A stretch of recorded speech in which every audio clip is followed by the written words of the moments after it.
Bulletin. My name is Steve Younis from supermanhomepage.com. This is all the Superman related news that happened during the week, November 4th to November 10th, 2011. In movie news, early in the week, VancouverIsAwesome.com posted an interesting report on location filming for Man of Steel in the Vancouver area, with photos of the sets and their surroundings. Henry Cavill participated in a number of interviews ahead of this week's release of his new film Immortals. He appeared as a special guest on The Tonight Show with Jay Leno on Monday, November 7th, where they talked about the red trunks being removed from the Superman costume. Now, I want to ask you about this Superman now. Superman has a new look. Yep. Do we have the picture? Show the picture. Now, the red underpants are gone. What happened to the... That's a new... What happened to the red underpants? Did they lose them? What happened? Well, yeah. Why wear underpants when you can be far more revealing? Yes. I never got the underpants outside of the clothes anyway. That always seemed... Whatever thing you had as Superman, you lose it with your underpants outside the clothes. Exactly. Henry told Collider.com the comics were my source of material, the TV shows and movies were someone else's interpretation, and so I left that to them. Henry also joined fellow cast members in Hollywood on Monday night for the world premiere of Immortals at the Nokia Theatre. To the LA Times, Henry commented on his reaction to having his likeness turned into an action figure for Man of Steel, saying, "I met the guy who was making the action figures the other day, and it was an absolutely wonderful experience, but I was absolutely stunned by the whole experience too."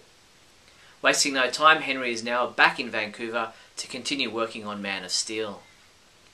Amy Adams spoke with Access Hollywood to promote her new film, The Muppets, and was asked about her work as Lois Lane in Man of Steel and what it's like working with Henry Cavill. Like I said, I was a huge Superman fan growing up as well. So, you know, between the Muppets and Superman, I feel like it's like, wow, what else? You know, and nothing wrong with your the eye candy Henry?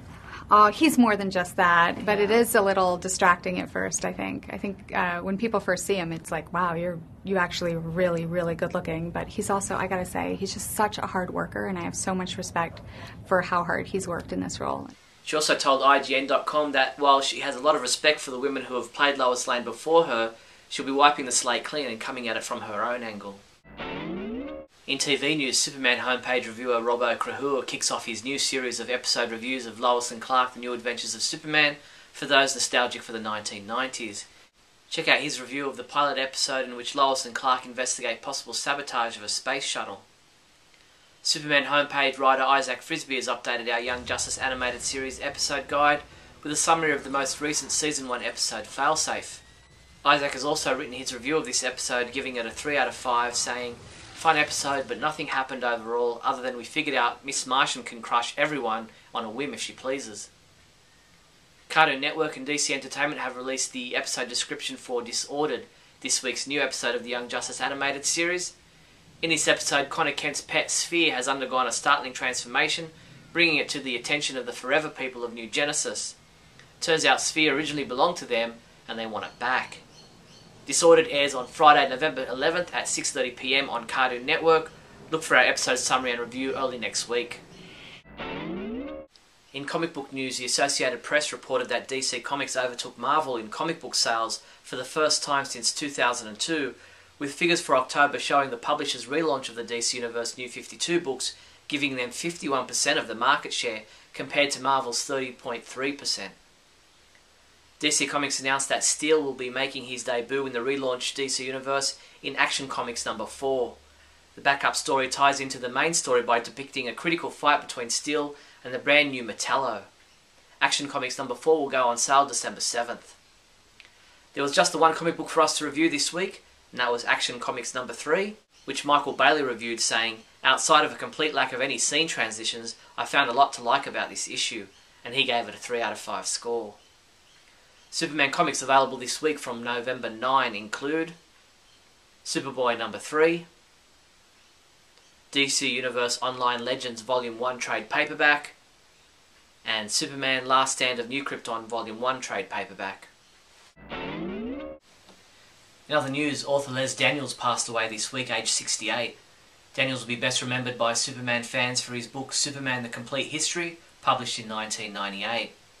The Superman homepage extends its condolences to his family and friends. For a limited time, you can save up to 77% off the price of a selection of Superman and Superboy DVDs at the Superman homepage online store, thanks to Amazon. Visit supermanhomepage.com/shop to check out these great savings. That's all the Superman news there was for the week November 4th and November 10th. I'm Steve Younis from supermanhomepage.com. Great Scott. Great Scott. Great Scott.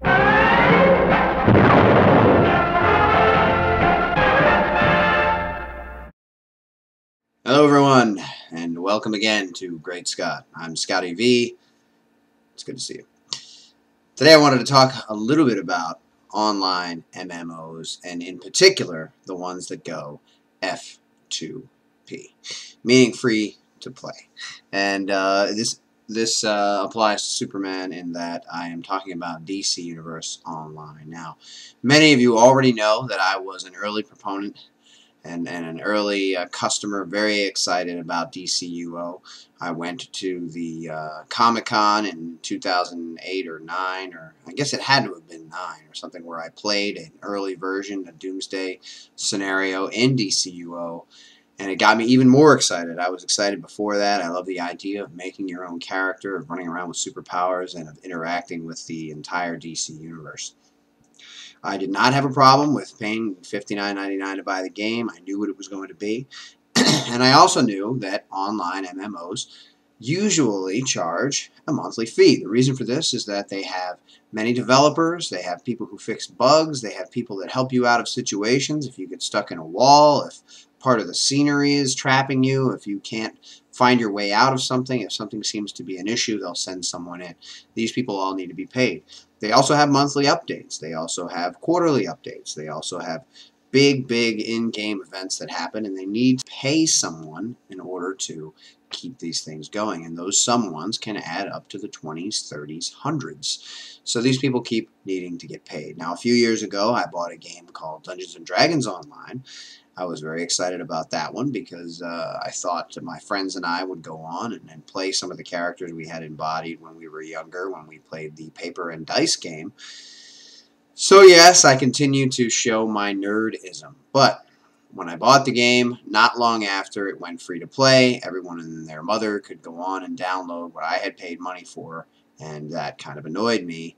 And I didn't really go much beyond the free month anyway, but it was a little bothersome that people who didn't think it was important enough or weren't interested enough to play the way MMOs are meant to be played, the way they've been played for years and years, where there's a monthly fee and you can expect a better game experience because of it. Whereas if you buy something like Red Dead Redemption, it ends. When it ends, it's done. You know, you paid your $60 and you play it and you get a lot of enjoyment out of it, and when it's over, it's finished. So you don't expect to pay an extra price. But with something open-ended like DCU that keeps going, where there's new episodes, where new things get introduced, the monthly fee makes sense. So I had no problem with it. I was fully understanding of what it was going to be. And even people here on the Superman homepage kept asking, why does there have to be a monthly fee? Why do I have to pay $60 and then pay a monthly fee on top of that? And where I understood that you would rather not have to pay a monthly fee to play a game that you like, this is the way MMOs generally worked. Now it seems like, as there are more and more being introduced, and as there are more and more games that people can be playing, more of these MMOs are going free to play. My understanding is that the Old Republic, which is the new Star Wars MMO that's coming out, might launch as a free-to-play. In which case, I would be completely understanding of people playing freely. But if 6 months or a year after release, the game Old Republic that everybody paid money for and then was playing for free by the month started being offered for free to anyone else who wanted to play, that would get annoying. And that is what has happened with DC Universe. Now, I must admit that I have only played the free month. I ran out of time and didn't have the impetus to get back into the game. But I did like it. I did like designing my character, and I still like the whole idea, and I hope that it continues to improve. I don't know that I'm going to go back. I'm a little miffed at the developers because it seems to me that for anyone who was excited about it, thought the possibilities were great, and wanted to get into the game, they went out and bought it November last year when it came out, paid their hard-earned money, and started playing. Some of them stayed with the monthly payment plan. Some of them might have fallen off like me. Some people might not have liked it at all. But all of them, in my opinion, got a little ripped off in that they have had to pay the $60 now. Is $60 the end of the world? Is that going to destroy anyone's finances? No, but it's just the principle of the thing. We paid $60, and now anybody who wasn't excited enough to go out and get it right away can now just go online, download it for free, and play it for free. And I think that this is unfair to the people who bought it.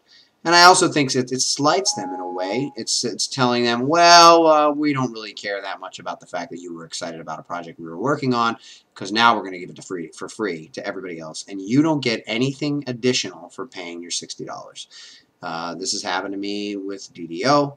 It happened here. If Star Trek Online is still in existence, I'm sure that it happened there too. None of them were exciting enough to keep my interest to have me going on a paying basis. But I also am limited on my time. I would have liked to get back into the game eventually, and I guess now I can do it for free, but that really was never my point. So that's just what I wanted to say about DCUO. I'm unhappy about the current situation, as unhappy as I know many of you are happy that you now get to play because it's free. Thanks for watching, everybody. My name is Scotty V, and remember, always look up in the sky.